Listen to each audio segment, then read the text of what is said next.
What is going on, people? What is going on, people? Man, hey, you see on the top of the screen, it's Monday. So you get hold on, let me make sure I drink the water right. You get Cooler Talk Monday with your boy, Six Man. I repeat, Six Man, K Styles. And to my stage left, we got the mad scientist, Mad Mike Sports. Mm-hmm. What is going on, people? I hope today has been a good day for everybody tuning in to us right now. If you had a good day, put some thumbs up. If you had a bad day, put some thumbs down. If you had a bad day, we're gonna make sure your day is good. But before we get started, let me do this real quick. I really just thought about this.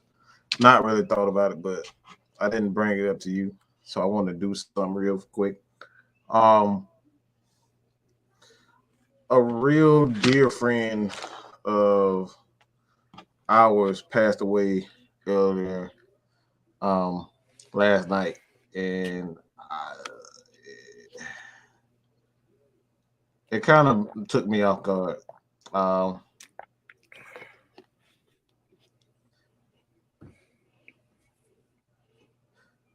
This person was like really, when you talk about all being positive, upbeat, always in a good mood for the most part, a real force in the gaming community, and she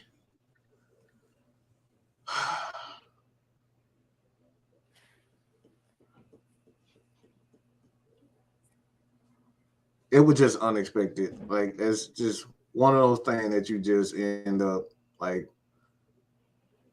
you wake up one morning and just like, bam, that person not there. So before we kind of get to that, I just want to send a special prayer and thoughts out to the Jackson family, friends.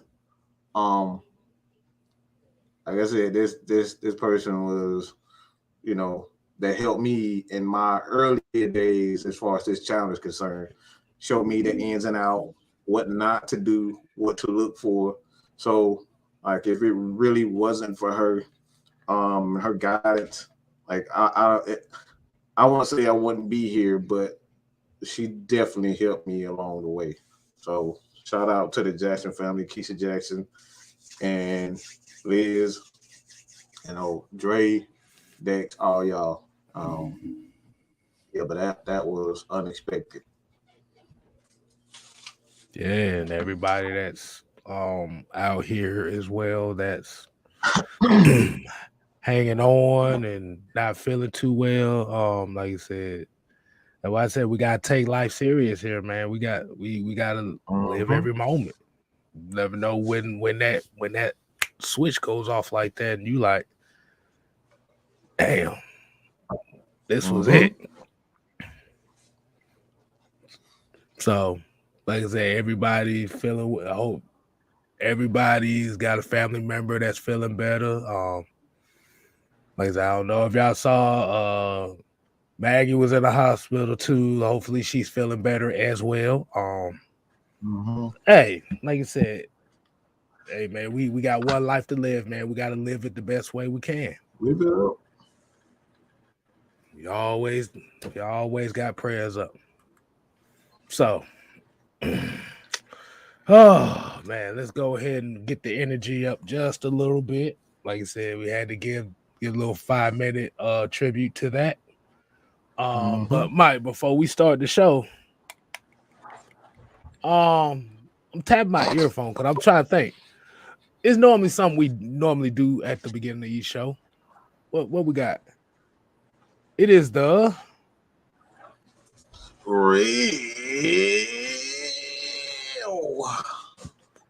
Roll call.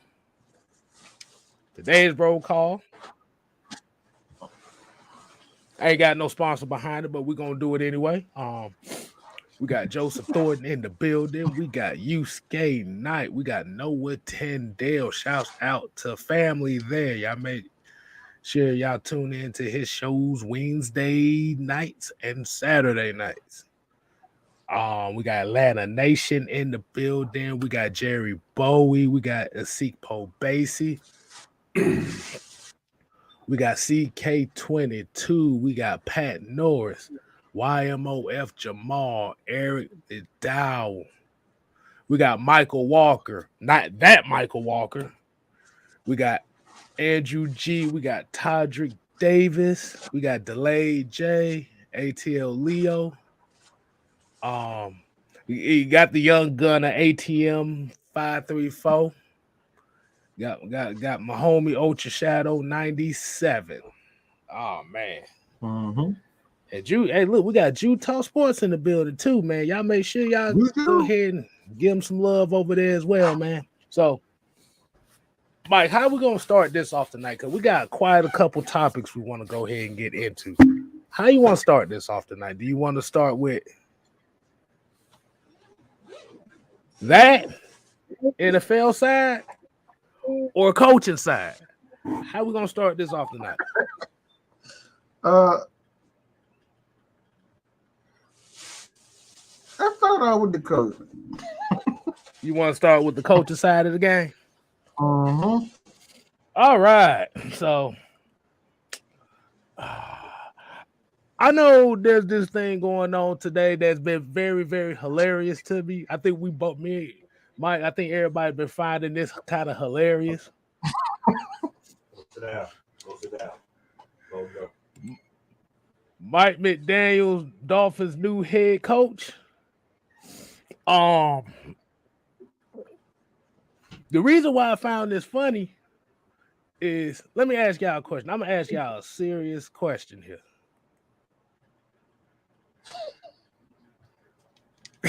That picture itself is funny as hell. I didn't know this was a minority head coach. They've been pushing this all day today. The first minority head coach of this cycle and stuff like that. Everybody, and I've been looking this up too. Everybody's been looking online to find out what the hell is he mixed with. You can't find it. Only thing you know is his dad is of black descent. So, Mike, I got a question. And it kind of pertains. Do you feel like he was qualified over Lovey Smith to be head coach of the Dolphins? What do you think? What do you think is the whole propaganda behind it? Because me personally, I had no idea. But it also comes to another point we're gonna make after Mike makes his point.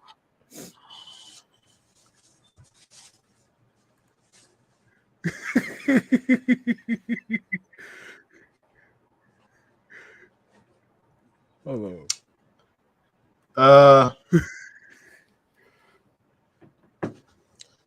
There's no way for me not to offend people, so I'm just gonna go at it anyway.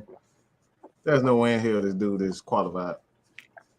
Don't insult my intelligence. When you look at his resume, like, just stop. Just stop. Like, this dude is essentially a high school coach. Like, stop. Don't tell me this motherfucker is qualified to be an NFL head coach, the leader of men. He literally been an offensive coordinator for 1 year, and he wasn't even called to plays.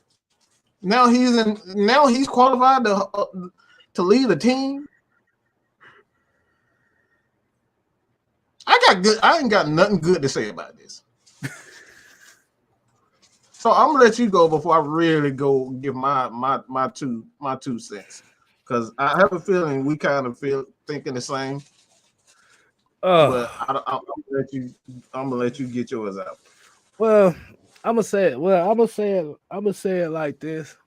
When we're talking about qualifications as far as head coaching positions and stuff,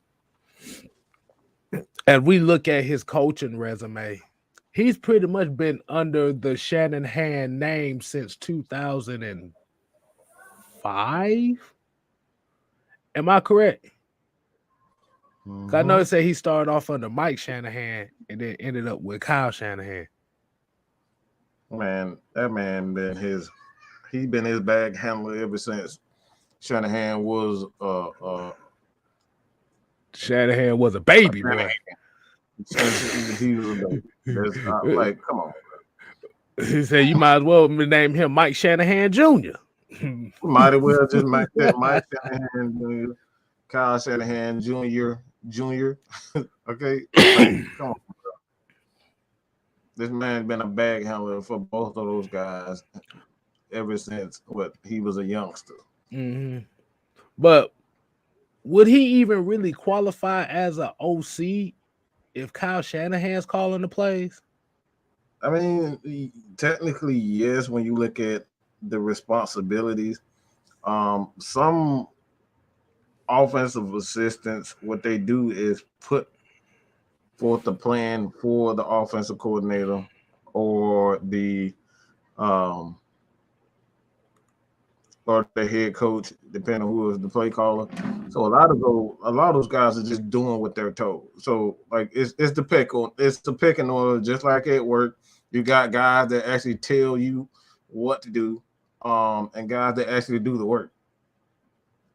Kyle Shanahan is essentially the guy that tells them what to do, and he puts the plan in action. And then a certain day, Kyle said, "All right, are you finished with the game plan?" All right, and then he brings Kyle Shanahan the game plan, and this is how everything. So it's a pecking order. So technically, he does do certain things depending on the head coach, or depending on the coach or the coordinator. So I'm not going to say he's not qualified as far as that is concerned, putting together game plans. But that's only one aspect of actually coaching. And that's why I'm like, don't insult my intelligence when you talk about if the dude actually qualified to be a head coach. Like, stop. Man, let me hear. I'm finna go through some comments and see what people thinking about this. I heard a lot of people saying that my homie here, she said they hired him so they could tell him what to do with no hesitation. Yeah, hold on, let's put this picture back up here. Tell me what you really see when you look at this. What do you really see? Because he look like somebody I would literally beat up in the bathroom. Not gonna lie. Boy, I see pizza rolls and Mountain Dew in that motherfucking picture, boy. I tell you. Motherfucker handing out coffee, and he essentially looks like a water boy. Not Bobby Boucher water boy. Y'all remember the towel boy from the water boy that played for Michigan? They got his ass knocked out in the game. That's what he looked like. That's exactly it. I just said he looked like a GTA nerd, a computer nerd. That's what he looked like. He looked like one of Grand Theft Auto characters. That's just a computer nerd that's hacking programs and stuff. That's what the hell he looked like. Hey, so basically he looked like he belonged at Georgia Tech, right? You would say that. I would say that. Boy, I done seen that band. I done seen that fan base up close, boy. I was like, yeah, boy, y'all is awesome dweebs, boy. I guess we all dweeb. But let's get some of these comments, man. ATM here said he pretty much quoted Cat Wiz, said the baby is white skinned, not light skinned. Oh man.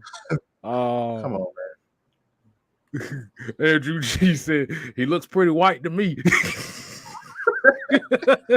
Come on, bro. CK22 came in here and said they just wanted to get San Fran a few extra picks. And we're going to talk about that too, because I just found out about that. But we're going to get a couple more comments before I get into that.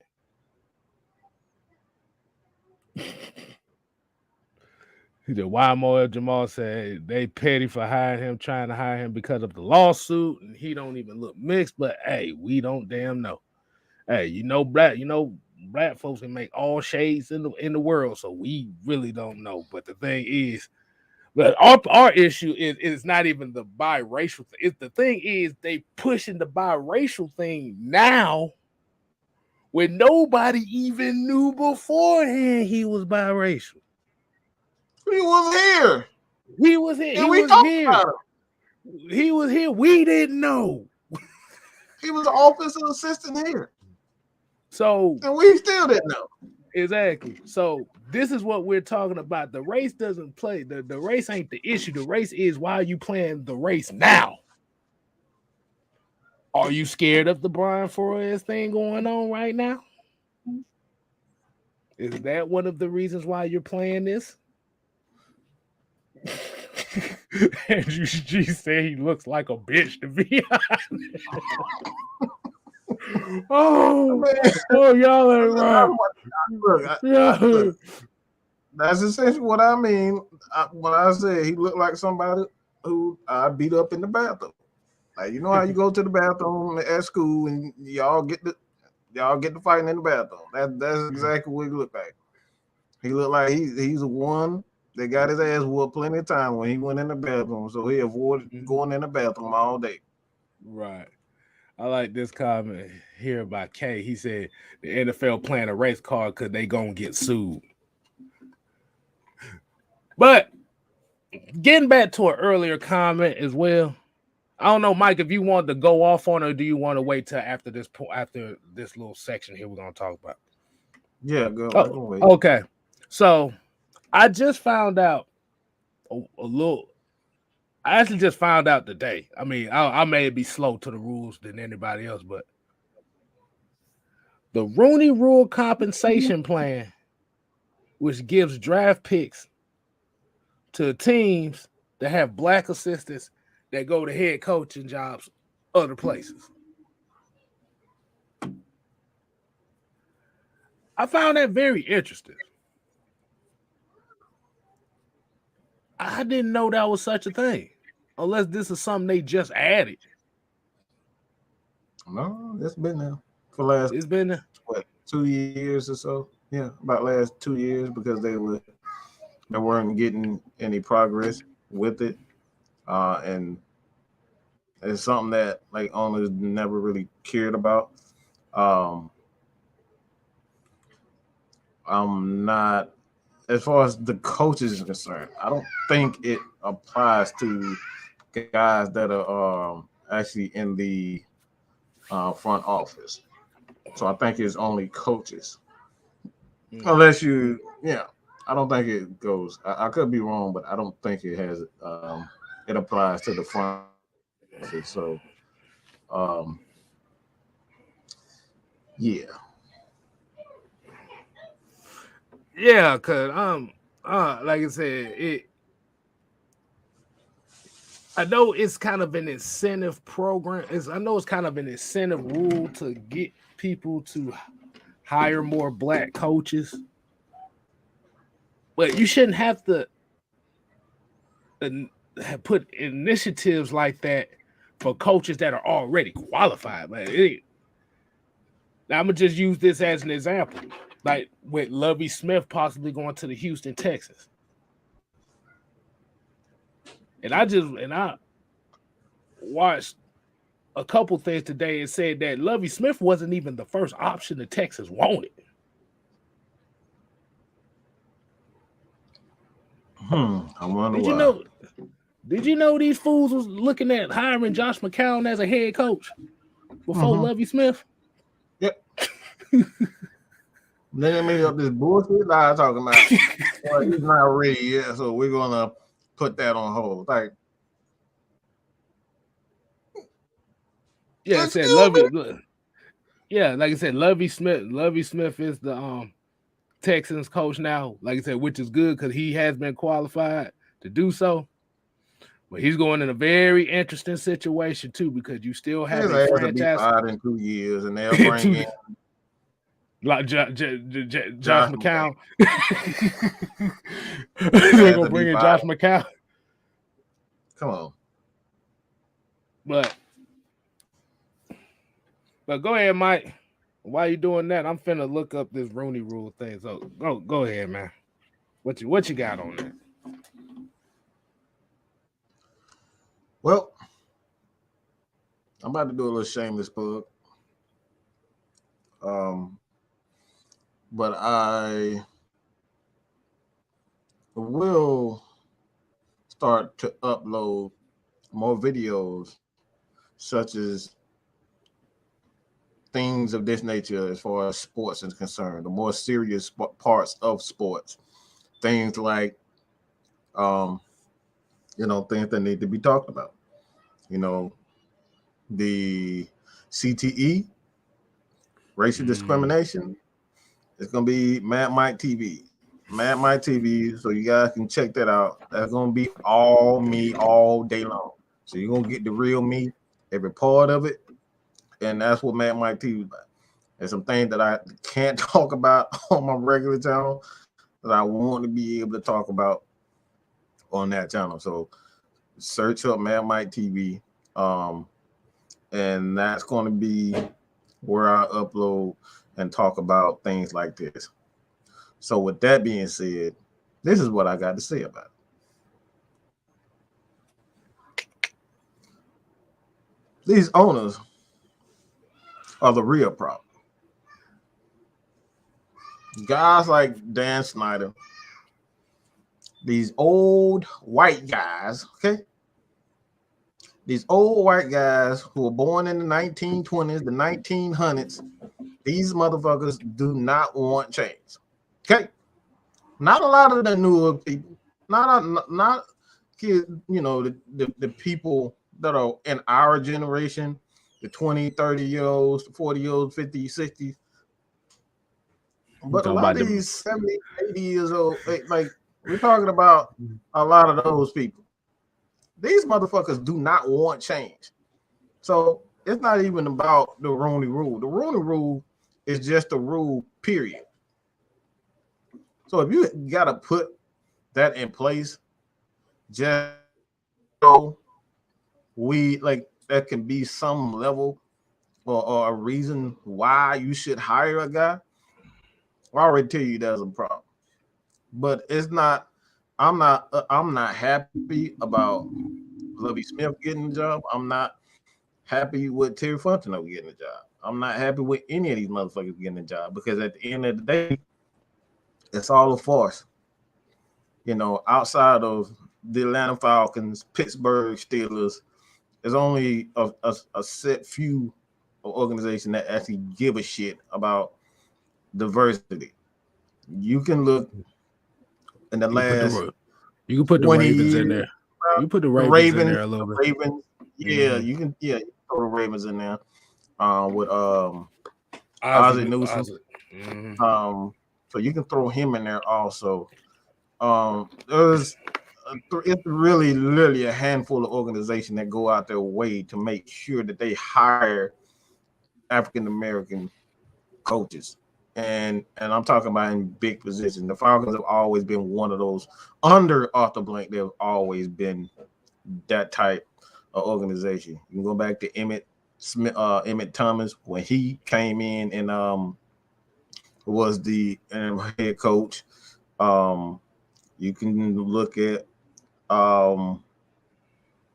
with Raheem, Terry Fontenot. There's been so many guys. The defensive coordinator under Dan Quinn, they went out their way to hire guys. Even Brian Cox, he was another guy. He was big, and they kept him around. And eventually, I thought he would be a defensive coordinator, but you know how that went. But the Falcons have always had that. So I think the real issue is, unless they threaten to take their franchise away, come on, These old white rich men, they ain't changing. Period, point blank. That's the problem. It's the old people who stuck in their ways, and all they want to do is hire guys that look like them. And I don't want to disrespect Mike McDaniel, but I'm gonna do it anyway. He looks like them. That motherfucker looks like them. He talks like them. Have you seen him talk? Like I just see the. How about what you say? He passed the brown paper bag test. That's what you say. He passed.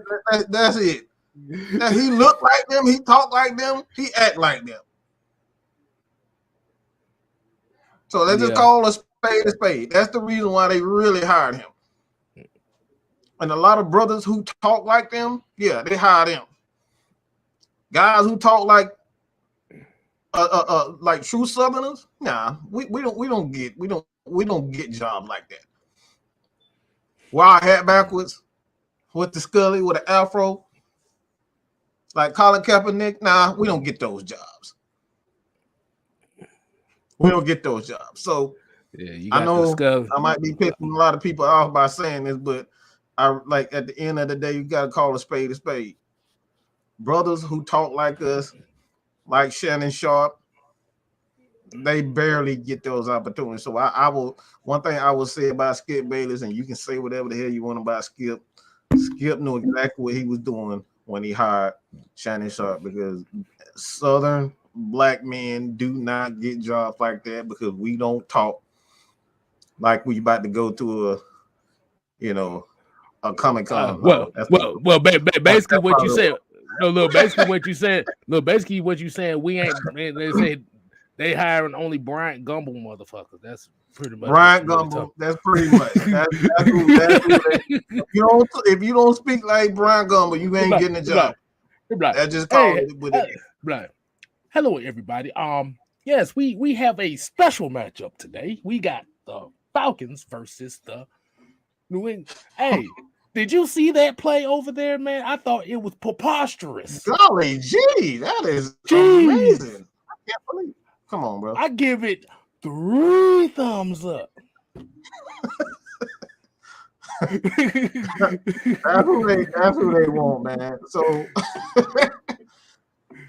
but still. Come on, man. They don't have it.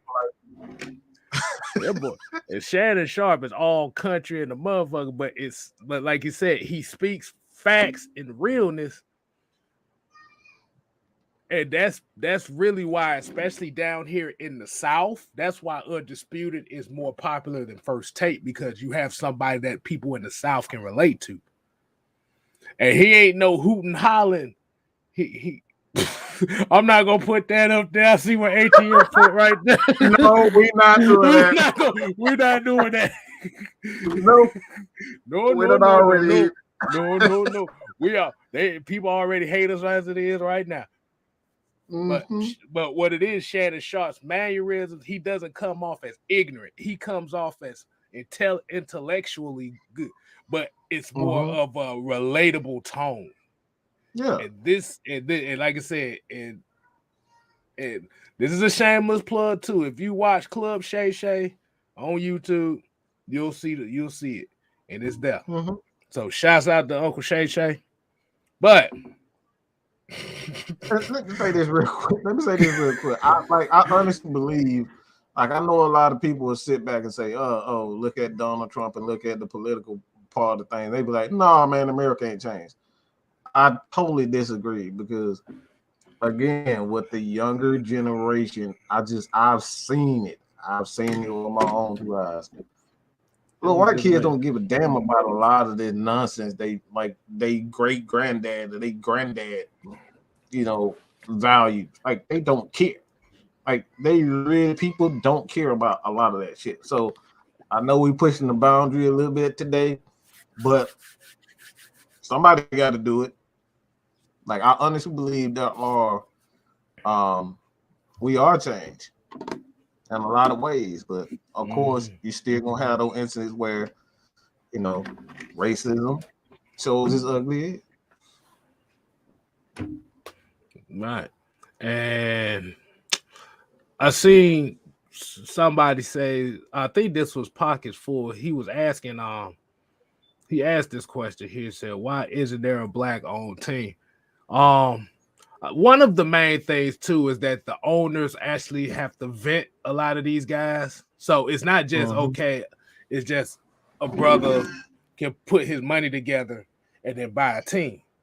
You got to go through the whole owners, all the owners and stuff as well. So it's a club. It's a club. Now you may have a couple owners that be like, okay, yeah, that's cool. We down with that. Let's see what we got. But you can have the 85% be like, oh hell no. So when you talking about black-owned teams, because remember, Puffy tried it. I think it was Puffy. I think Steph Curry had a piece in it. And they tried to get a whole group together to get the Panthers. But the majority of the NFL owners can vote yes or no, regardless if you got the money or not. So that's another power play that we don't talk about. See my thing, my camera tripping now. We talking about this shit. My camera about to fall over. Like, oh no, you didn't.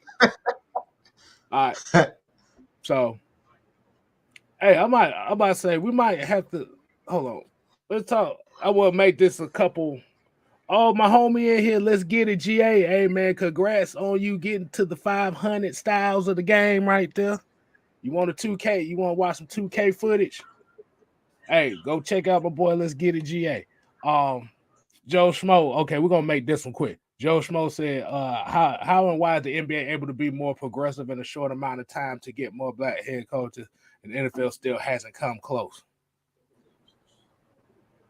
I just said they don't have as many old white guys who are rich. I like Jerry Jones. We don't have a bunch of I was about to say something, and I'm trying to. Let's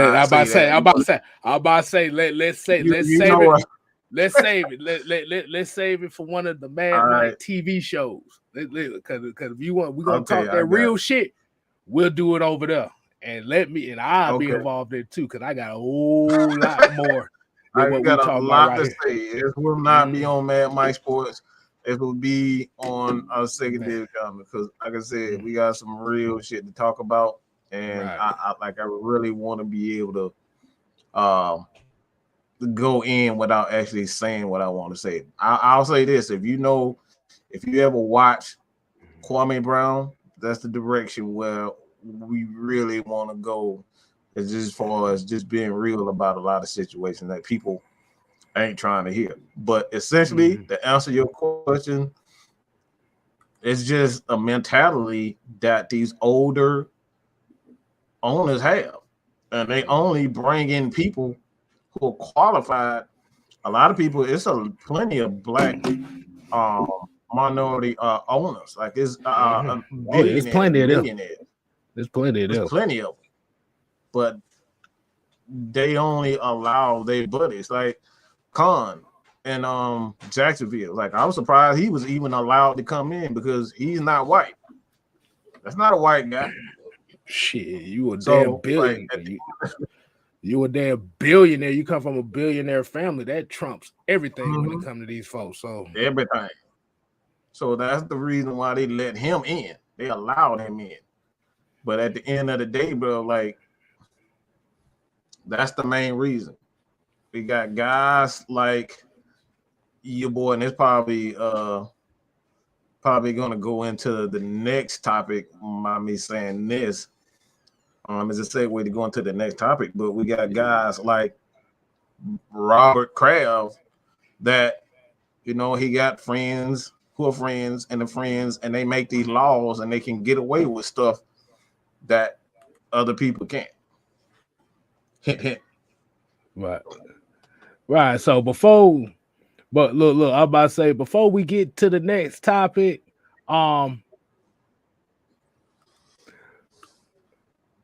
let's give you a little quick 10-15 second intermission right quick. Let's go ahead and play this for a little 10 seconds.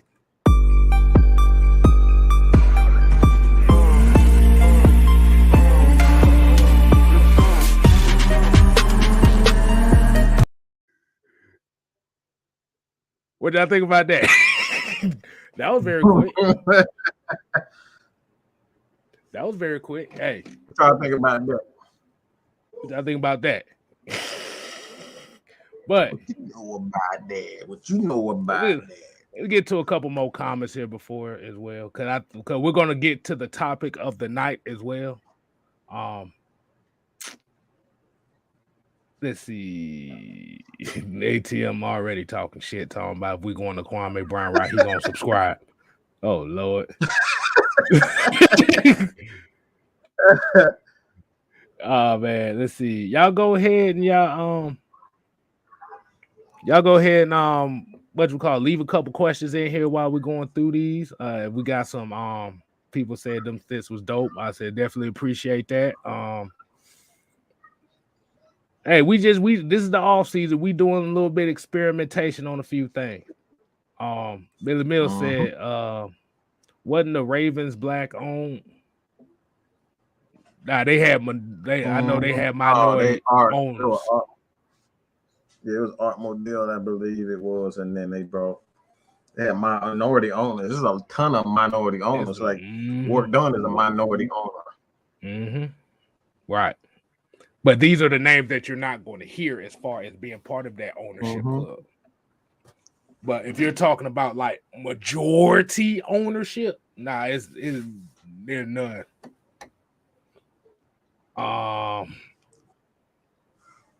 Let's see. We got Tony right here said Jacksonville won the bid for that city to have a team, and St. Louis was on pace to win the bid to be the other city. They were going to be the St. Louis Stallions. Ew. We thought the Washington Commanders sounded bad. That sounds terrible. I'm glad they didn't go that route. I'm glad. I just don't want to call no man no Stallion. That's just like, that sounds like a strip club. That sounds like a strip club for men. It's not like a male strip club or some shit like the St. Louis Stallions. I'm like, okay, I'm cool on that now. Oh Lord. Tyson Falcon said Tevin Coleman was the last decent running back the Falcons had. For what he wanted, for what he could do, yeah. Because it wasn't too much pitter patter in the backfield. It was just get it and go. Todd Gurley was kind of like that, but we gotta remember his knees is made out of paper clips and gut bubble gum, so it wasn't his knees was not gonna hold up. Ooh. We would answer that, Todrick, but we're gonna say that one for late. We're gonna say this for later. We're gonna say this for another show. Hold on, wait a minute. Would you rather extend Grady or Matt? We're gonna say that for another show because that gives me an idea. That gives me an idea. But we're gonna save that one. We're gonna talk about that's that. Why later. we gotta keep the comments because y'all give us idea for show. Like I said, this is y'all. This is y'all. Like y'all gotta keep commenting on our channels, man. And like I said, and we switching up Friday Night Madness. If y'all missed Friday Night Madness this past Friday, we ain't doing no talking. We finna let y'all come on and do some talking. That's why we call it Friday Night Madness, because we don't know what the hell's gonna happen. We don't know what type of characters gonna come through. Hey, just come on and ask your questions or give your comments on what the topic is. Friday Night Madness. Fridays at 8:00. But let's go ahead and get to the real topic of the night. And I think we all should talk about this. Yeah. Yeah. NFL Deflate Gate. Was it a cover-up all along by the New England Patriots or the NFL? Oh yeah, let me also give some shots. Let me go and get some real roll calls going on here as well. Roll calls. Second half. Like I said, we got 10 Sports and Gaming. got Toxic Falcon. We got Pockets Full. Hey, Sean, the RC Mechanic. We got Marquise. We got Melvin Emery. Oh, Bridget Kelly is in the building. Kelsey, my bad. Bridget Kelsey. I don't know why I said Kelly. Bridget. Her name is Bridget. Hey, then the people love her. Yeah. When we get Terrence Matthews on again, hey man, man, Terrence real close. I will actually, I'll get him on. I trust me, I'll get him on. I promise you that. We get him on again. And also I actually had a conversation with him about not Terrence Matthews, good God, but Calvin Ridley, and if you haven't seen that show, Atlanta Sports Unlimited, you kind of like, he doesn't hold back at all. So the draws came. The draws came off. Let's just say that. He's not a fan. I'll just say that Terrence Matthews is not a fan. So you go over to Atlanta Sports Unlimited, and I promise you, like, he will give it to you raw. And like I said, the conversation that we had, it's like, I'm gonna just put it in nigga language. Excuse my French, but it's like, get the fuck up out of here, punk. What this punk motherfucker doing in my house? Like, that's essentially what he said without actually saying that. Get this punk motherfucker up out of my house. That's essentially what he said about Calvin Ridley. I'm out here going to war, and your ass is up here talking about you got mental problems. That's, like I said, he didn't use those words. That's what I translated in nigga. No. We ain't gonna say. We ain't gonna. A lot of people today. I don't know. We're gonna say. We're gonna say what he really wanted to say. Yeah, that's what he really wanted to say. I'm just his translator. All right. Exactly. Get your punk ass up out of here. God damn it! I just had the article. Now all of a sudden I can't bring the article up. See, they tripping now. Oh, the article. Yeah. Hold on, I think we got it up here. Oh wait, that's the Brian Flores thing. Yeah, I had the article ready, and all of a sudden now I can't bring the article up without some damn ads. Boy. Like, I literally just sat here and pre-roofed this article before the show. All right. NFL Deflate Gate cover-up. So if a lot of people don't know, there's some additional things that just came out about it, as far as, let me read this. Because it was talking about NFL General Counsel Jeff Pash ordered that the records of all the PSI data gathered from the random games around the league during the 2015 season to be destroyed. Why are we destroying records? That quote gave me the hold on, let me do it right. Gave me the people's eyebrow. I was like, we're destroying records now?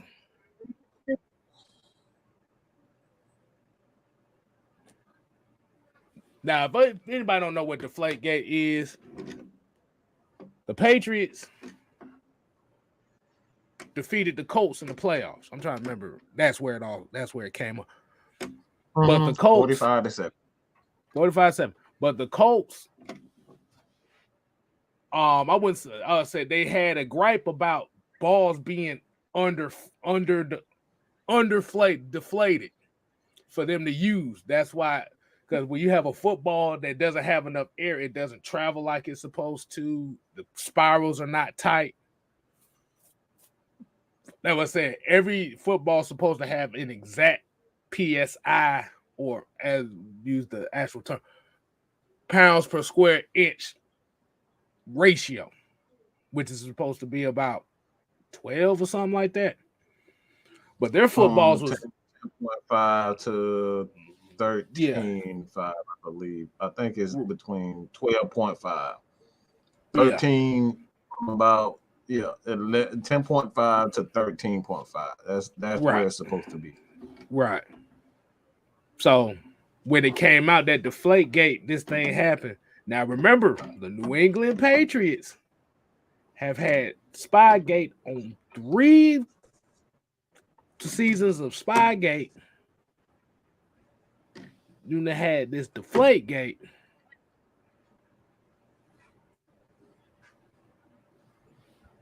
But the NFL tried to cover all its tracks up on that.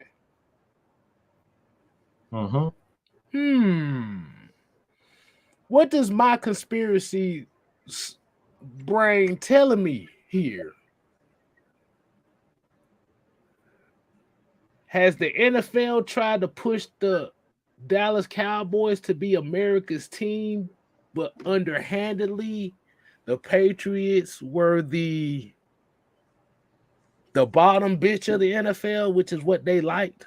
And if the people don't know what bottom bitch is, that's the pimp's main woman. But putting the Cowboys out there is like, oh yeah, this is America's team. But this is my real one right here. My question is, are we surprised that they covered it up? Let me say this.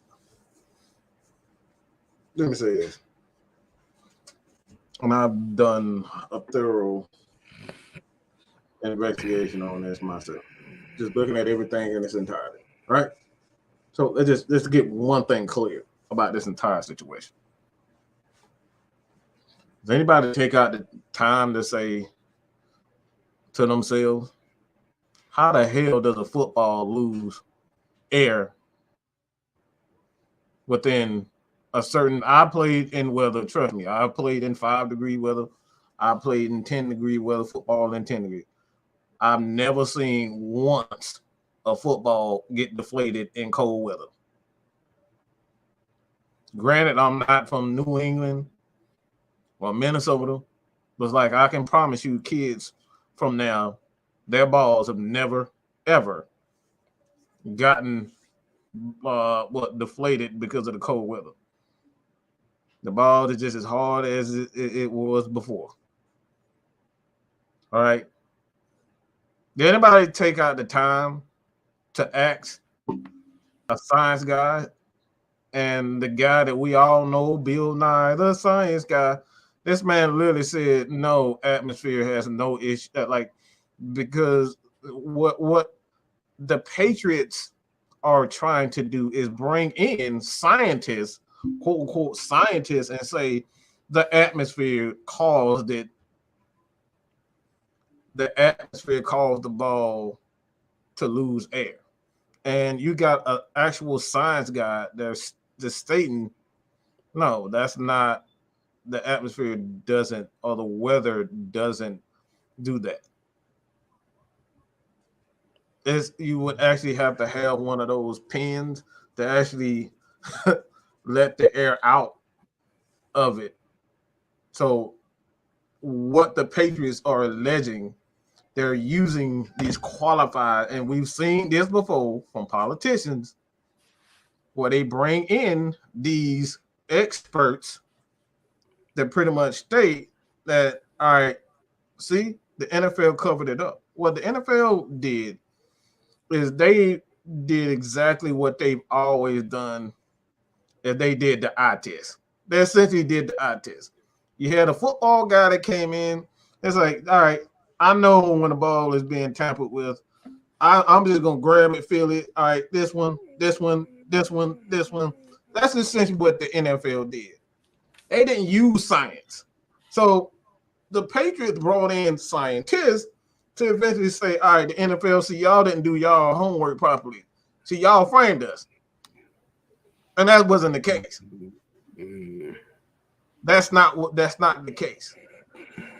So this is the reason why, all right, this is coming up now, is because if you go back to that lawsuit or that press conference where Bill Belichick pretty much threw Tom Brady under the bus. Well, I don't know what Tom Brady does with the balls. I don't know what he does with Indiana. That's you got to ask Tom that type of stuff. That's why Tom ended up leaving, because Bill threw him up under the bus, because that's actually between him and his equipment manager. But this is the question that I have for you guys. If those balls were in fact lighter or flatter, why wasn't there a rotation? All right, you know how in football, you throw this ball out, they'll like, you got quarterbacks. All right, this, I don't like this ball, I'm gonna throw this out. Why wasn't the Patriots, like, if it was something really wrong in football, why are the Patriots the only team that was complaining about it? It's literally the Patriots are the only team that had an issue with it.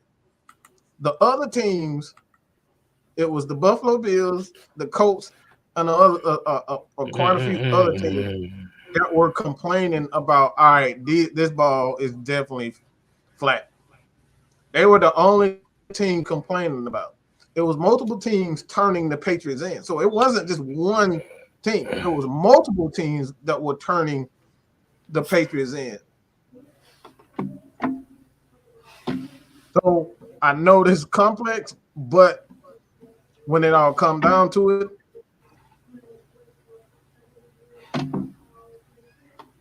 the NFL did not properly bring science into this matter. And what the Patriots are trying to do is bring scientists in to pretty much say, all right, not like the natural weather was the cause of them tampering with the footballs. So now they're trying to go at the NFL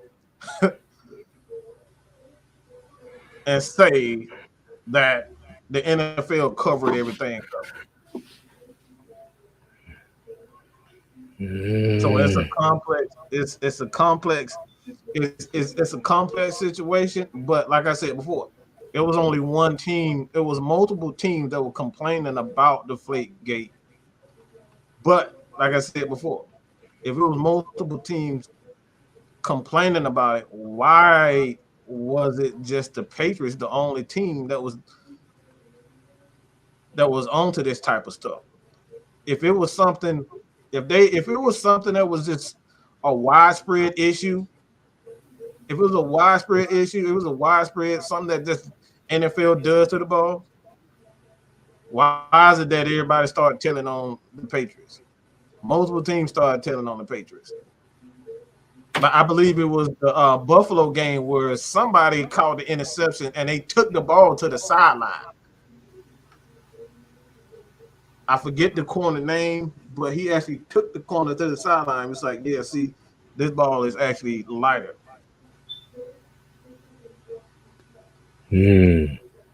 Because even when you go back and look at that game, the AFC Championship game, the Colts and the Patriots, you can look at the stats and say, all right, why is it that Andrew Luck was like 15 or 30? I think he was like 15, 30 from like 170 something yards, and then Tom Brady was like 25 or 33 or something like that for 270 something yards. So like, it doesn't, like, even the numbers state that there's something fishy about this. It's 10 fucking degrees. How the hell is Tom Brady and his receivers are unaffected by this, but the other team isn't affected? These are the things we're talking about.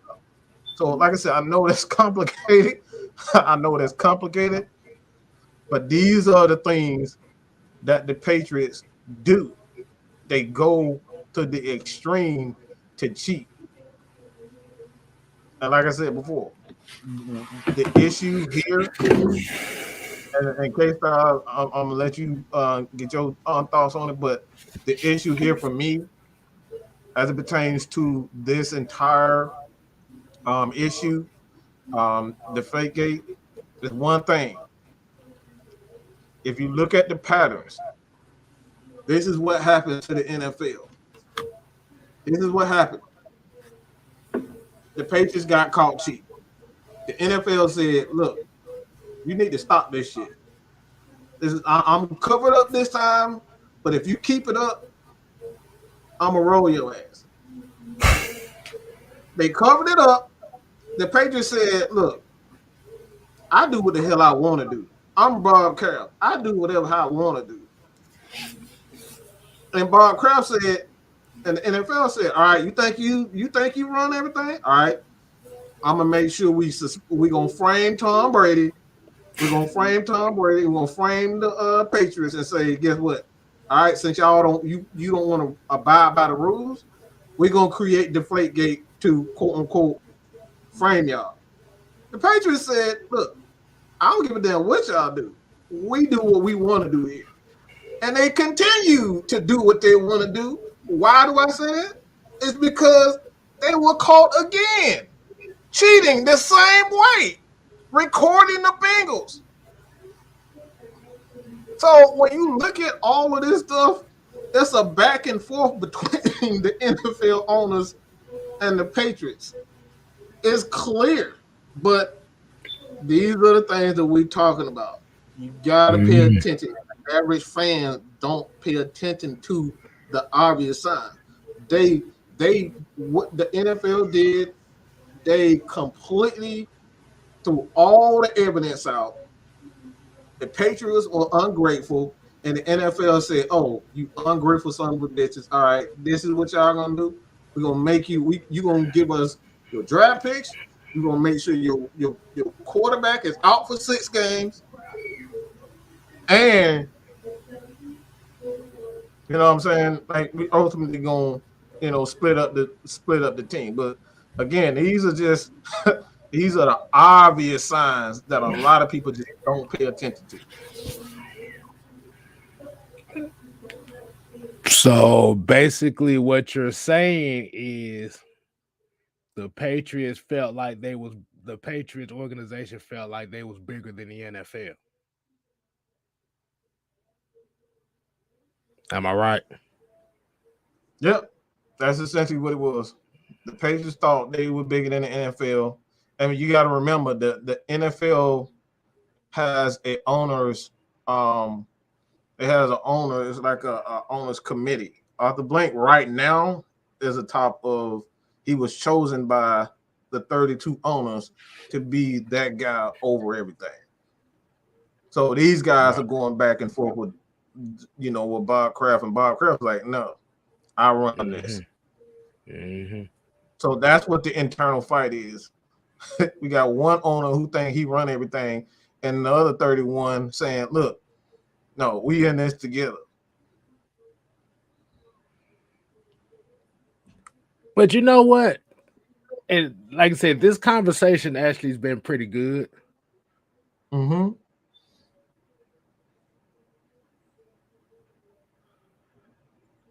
But did we also talk about the politician that was involved around?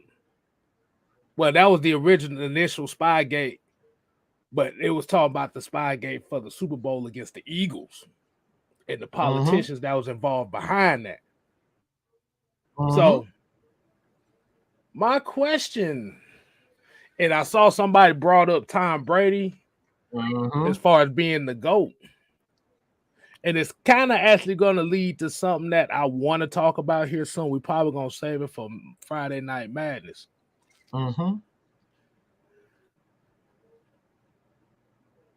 Can you really?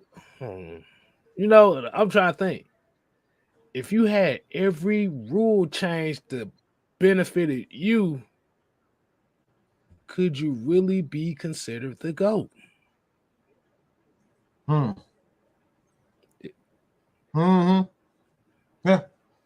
Because you can't hit quarterback. But this is a shameless plug for Friday Night Madness. I'm gonna leave y'all, and I want y'all to come back on Friday and call, and I'm gonna give y'all the homework so y'all can get y'all stuff together. The one thing I want to talk about on Friday is the title elite quarterback overrated? I'm intrigued by this topic because we always talk about elite quarterbacks here, elite quarterbacks there. But it always seemed like by calling somebody an elite quarterback, you're demeaning the guys around him that help him get to that position. I'll explain it later on, but that was said. My brain is thinking over here. But look. But yeah, like getting How can a this. guy be a GOAT if like they've been proven to be a cheater? We can say all this bullshit, but like let's be real. These guys are proven cheaters. All right, you can say all that bullshit if you want to. Well, he the GOAT, he got 7 championships. Yeah, he cheated for damn near half of them, and probably more than probably every last one of them, as much as we know. Because what I do know is a video resurfaced in Super Bowl, was it 50 or 51 with the Falcons? It was 51. 51. Super Bowl 51, where was it Sims who was on the sideline? I think he was like our third quarterback. And he was saying himself, it's like I can't hear a damn thing. Like they couldn't get any of the plays in. Oh yeah. You talking about when the communications went out for like that? The communications went out. All the communications went out. Nobody could hear anything. And the communications went out. Where have we seen that before? We're playing the Patriots. What'd you say? They spied. Hey, look! They spy on everybody, and then they put an EMP bomb and cut all your shit off. Cut all your shit off. And it always happened when we playing the Patriots. And you brought something to my attention a long time ago. I don't know if you remember this, but as far as the betting concerned, everybody in the fourth quarter did something strange, and they announced it during the game. They announced that a lot of people had changed their bets, and they changed it to the Patriots like in the fourth quarter. So it was like they got a tip, and everybody ended up changing their bets from the Falcons to the Patriots. In the fourth and quarter. They had closed, and like the betting polls had closed at a certain time. I think they in the fourth. I think the bet had closed. I think it was like the early part of the fourth quarter. Mm-hmm. But yeah. Hey man, like you said, and these type of conversations are coming up is because of this Brian Flores situation with the tanking and all that stuff. Because now it's opening up more wounds that can possibly damage the reputation of the NFL. Because and the betting because it goes to Las Vegas, because if it's proven that they are tanking on purpose, the betting industry could lose a lot of money and be sued by the government for having a fraudulent enterprise. So what can happen in turn is the government sues the betting industry, and the betting industry turn around and sue the NFL. So the NFL could really be in a lot of trouble if it comes out that they are fixing games, paying coaches to tank on purpose. This is why this thing with the Patriots is important, because if the Patriots are going in there doing things like cutting communication off, recording walkthroughs and these things, walkthroughs and recording people on their communications inside their locker room and stuff. If this is if they're doing things like this, not only are they robbing us, the people, but they're robbing the government for their money, because government, they want their money for taxes. We know that. Right. We all know that. Y'all know that the hard way. So think about it. Why the hell you think they really put a team in Vegas to front off, to possibly be a front?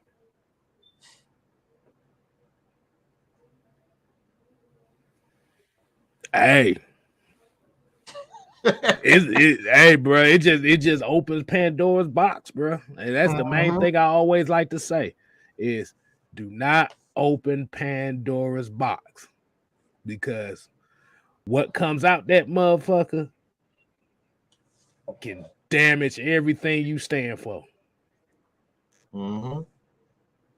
Says, so when Brian Flores spoke about this interview experience in Denver, he definitely wasn't lying. Man, come on, that man, he talked like he been drinking. Like, listen to John Elway. You know that man. John Elway drunk talk. He look like he drinks and he snorts coke. He looks like the type of person that does that. But like I said, this is what we're saying. Like you said, it's very risky allegations. But if you got and like you said, you already got 2 coaches that's already said about the tanking for draft picks thing. Now, if there's a culture where more coaches are coming out talking about tanking for picks, getting bonuses for tanking,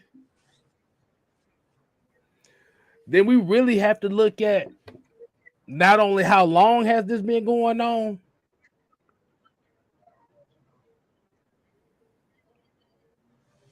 but does that damage the greatest of all time conversation in a sport that's rigged? And I'm not talking about just Tom Brady. I'm going back further, depending on how long this has been going on.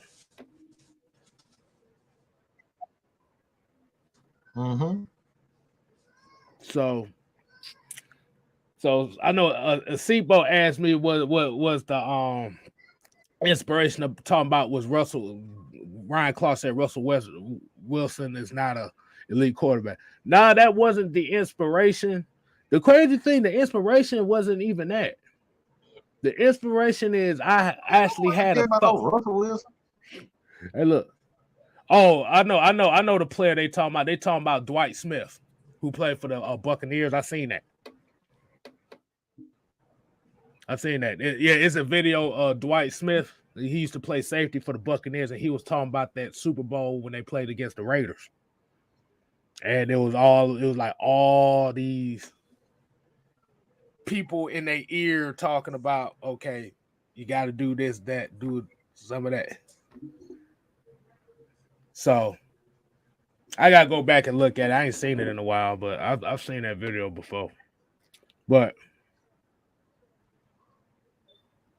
can we really call somebody the greatest of all time in a sport that's rigged for them to win? That's a question that's got to be asked. If it all comes out to be true. Or are we really just puppets in a game rooting for teams for no reason because it's already predetermined conditions? We don't know. Are we really WWE fans masquerading as football fans? We know what's going to happen. Like I said, they already know what's going to happen, but the fans don't know what's going to happen.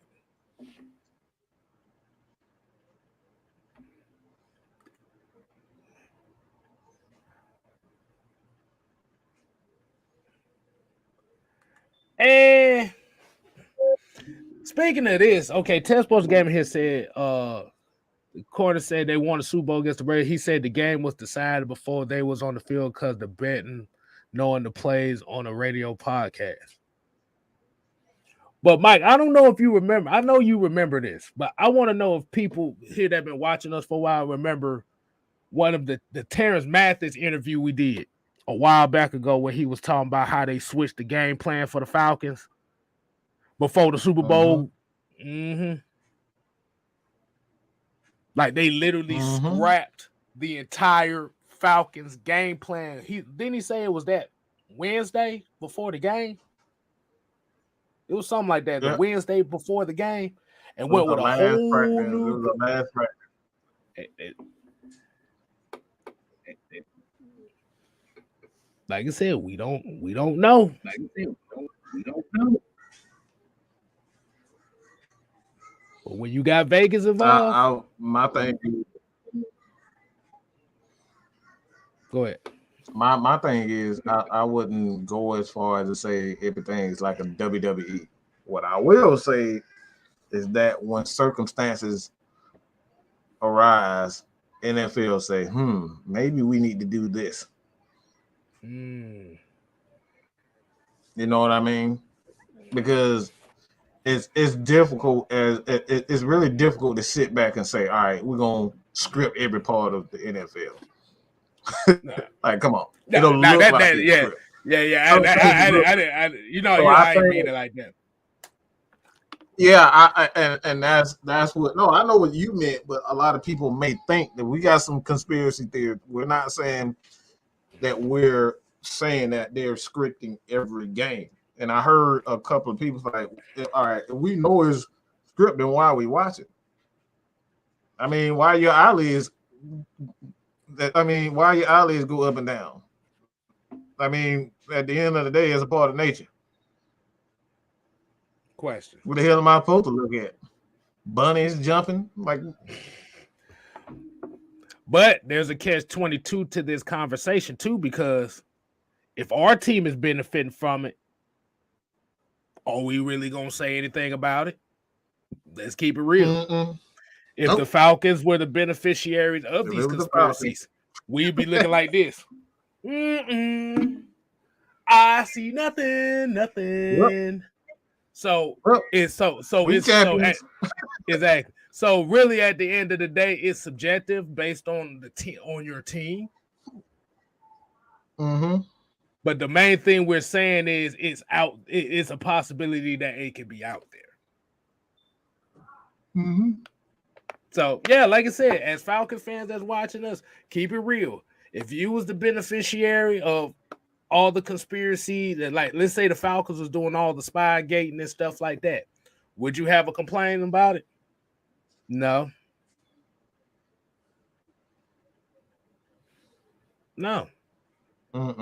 It'll be other fans talking about the Falcons in the same way we talk about the Patriots.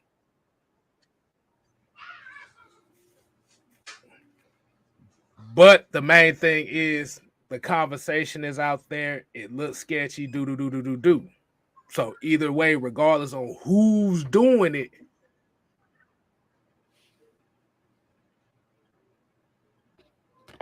like I said, it's just gonna be subjective.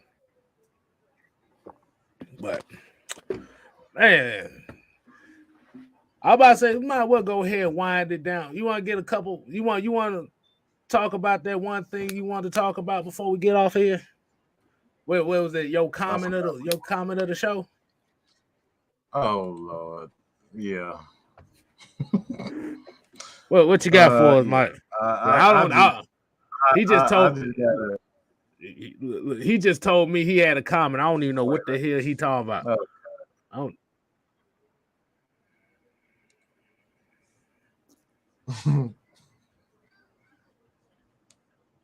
Okay, so he says. So I'm guessing he's a Saints fan. Am I correct? Yeah, just read it. Read it. Let's see. I'm going to have to say you've never been to New Orleans. What are you saying is complete garbage. The culture around New Orleans and the Saints is addicting. I moved there from Georgia, a Falcon fan, their rival, and became a diehard Saints fan. Who that? who has won more games over the last 5 years than the Saints? Only the Chiefs. Don't know what you talking about. Shaking my head. So this motherfucker he be set tripping. You went from a Falcon fan to a Saints fan. Boy, them Saints fans talking shit about this motherfucker, boy, because I like you the ops, bro.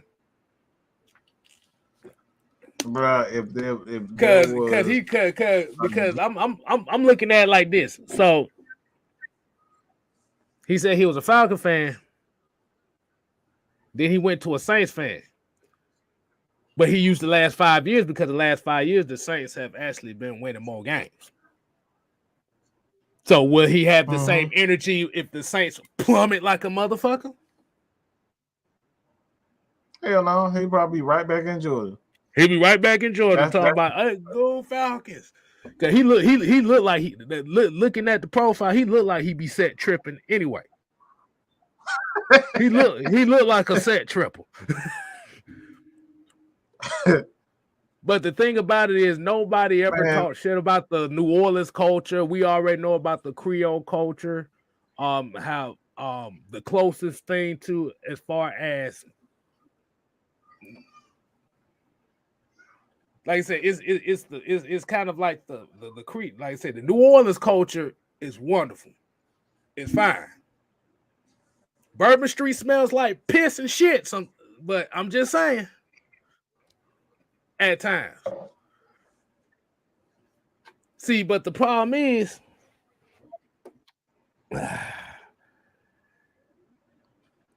this ain't all Saints fans. This is a few of them. We talk about football, you talk about a city. But if we talk about your city, then you're bitching and crying. Actually, I can't even take this guy serious. That boy said he went. That boy, that's like saying I was a Crip and then I became a Blood. How the hell does that happen? How do you become a Crip and then a Blood, or vice versa? Why?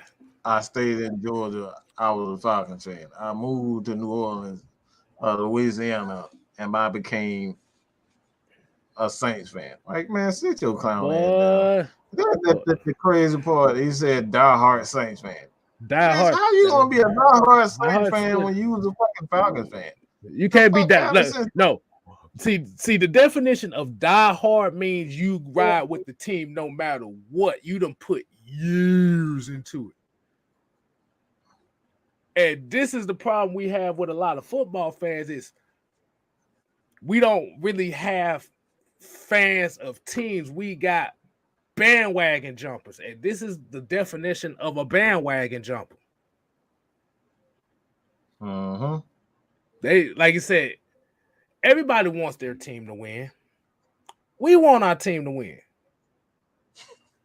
The reality is everybody can't goddamn. LT said this on one of the shows, and this was a Nelly line. He said, what it takes to be number one, 2 is not a winner, 3 nobody remembers. You can get close to that mountaintop, but can you put the flag on top of the mountain? Only the Super Bowl winner can do that. I mean, and that's the thing. We literally have football fans here in the state of Georgia that are like that. That's just the reality of it.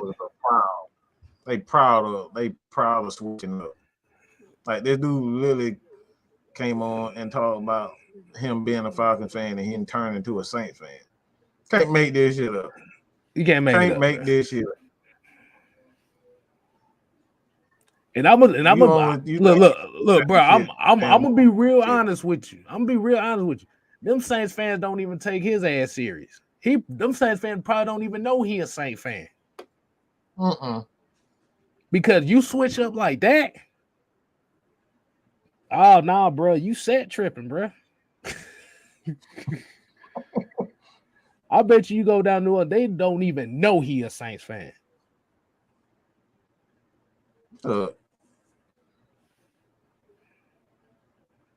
I know somebody who is born in New Orleans, and her ass don't even want to go back there. So that just tell you everything that you need to be. Mm-hmm. That's all you need to know about New Orleans. She don't even want to be back there. Yeah, I mean, like you said, and like you said, he's saying the places, and like I said, when we talk about the culture, we're talking about the Creole culture and all that stuff. But when you're talking about the place itself,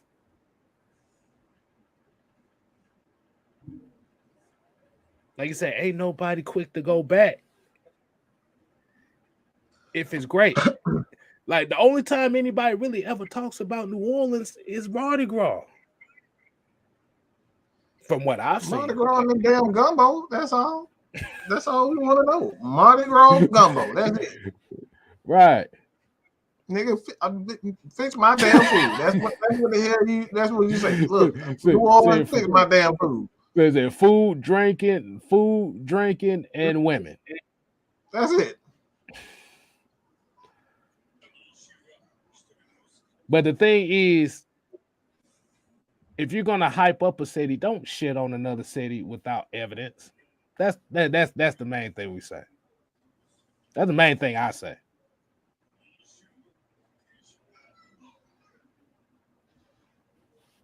That like I said, when he said I was a Falcon fan and then I became a diehard Saints fan, I like, yeah, diehard my ass. You must have been watching Die Hard. I don't know if you was a diehard Saints fan. How the hell are you a diehard Saints fan, but you used to be a Falcon fan? Make that shit make sense. Like this, bruh. I'm telling you, people hate Matt Ryan that badly.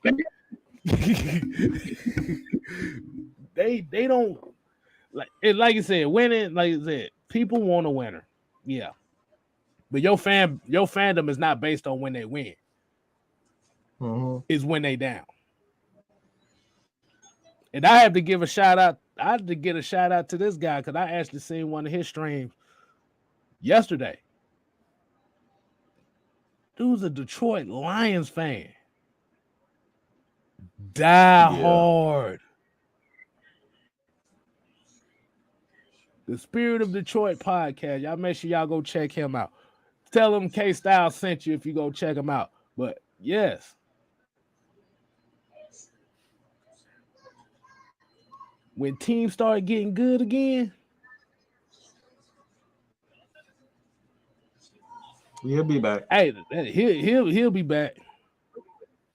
That's about the same thing as people talk about their local politics with the Democrats and Republicans. It's all the same shit. Everybody, look, everybody was so pro Joe Biden after this damn thing, and now most of the motherfuckers got damn voters' remorse. We can go into a whole nother show with that. So don't be too quick. Don't be too quick to jump, boy. Hey, look. Ultra Shadow said they hate Matt Ryan so much they willing to jump to the rival team. Bruh. You was a Crip, and now you a Blood. It don't work like that. Proud of it too. That man proud of it too. I don't know what to say, man. I'm about to say, let's go ahead and end this damn show because that thing got me all.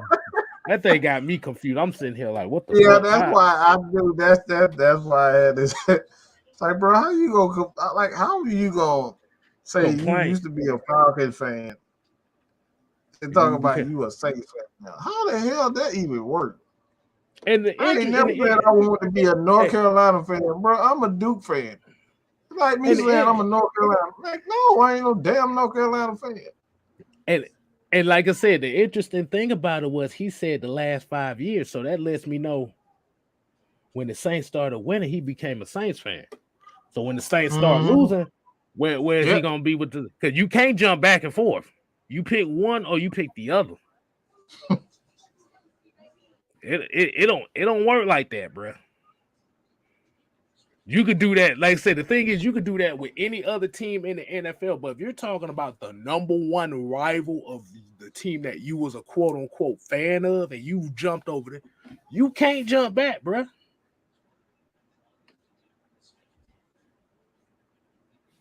Like I said, no Drew Brees, no Sean Payton.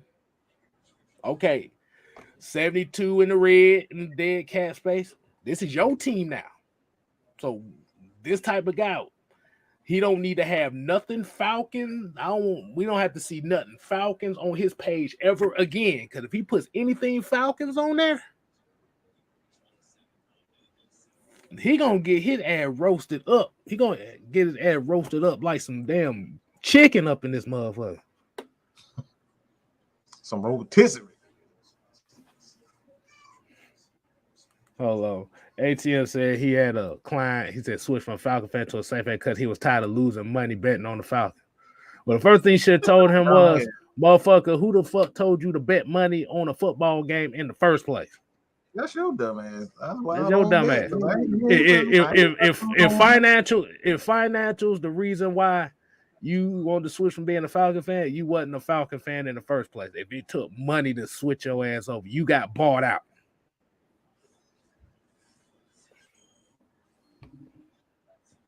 But let's go ahead and end this thing tonight, man. We definitely appreciate everybody tuning in. It kind of went a different flow. Wasn't too much Falcon news going on today, but we thought we'd just come on here and just talk about some other stuff. Definitely appreciate everybody. Like you said, people, y'all continue to support.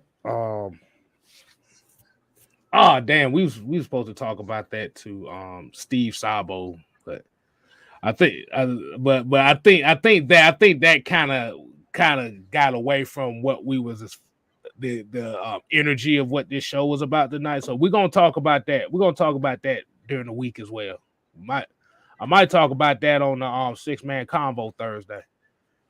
Get more of them Falcon topics on there, but like I said, y'all continue to support 6-man K Styles. Mad Mike TV. We both on Twitch. I got the 6MK Twitch channel up. We got Jarvis Williams, man. He just came in at the end, man. What's going on, man? That's one of our player partners over there. You know, he military. Like I said, y'all get him some strong ups right there. Sonya said, what's he gonna do when Dennis Allen takes over? Shit. Oh, he'll be gone. He'll be off the he'll be. I give it about 6 games. I give about 6 games this year. If the Saints go like 0-6 the first 6 games, he's gonna be. He's probably gonna claim Tampa. He can't claim Tampa Bay because Tom Brady ain't there. Yep, and soon Alvin Kamara ain't gonna be there either. Yeah. So basically, he's shit out of the luck in the NFC South.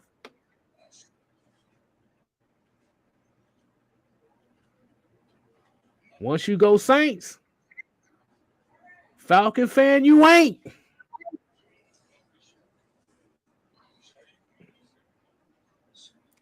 So until that, I think that shit just went right over everybody's head. Like, wait, what? I know, I got you. No, I'm not talking about you. I'm talking about them. But until next time, we ain't here to play. We here to stay. You ain't got to go home. But you got to. Oh, that was a glitch. Get the hell up out of here. Deuces.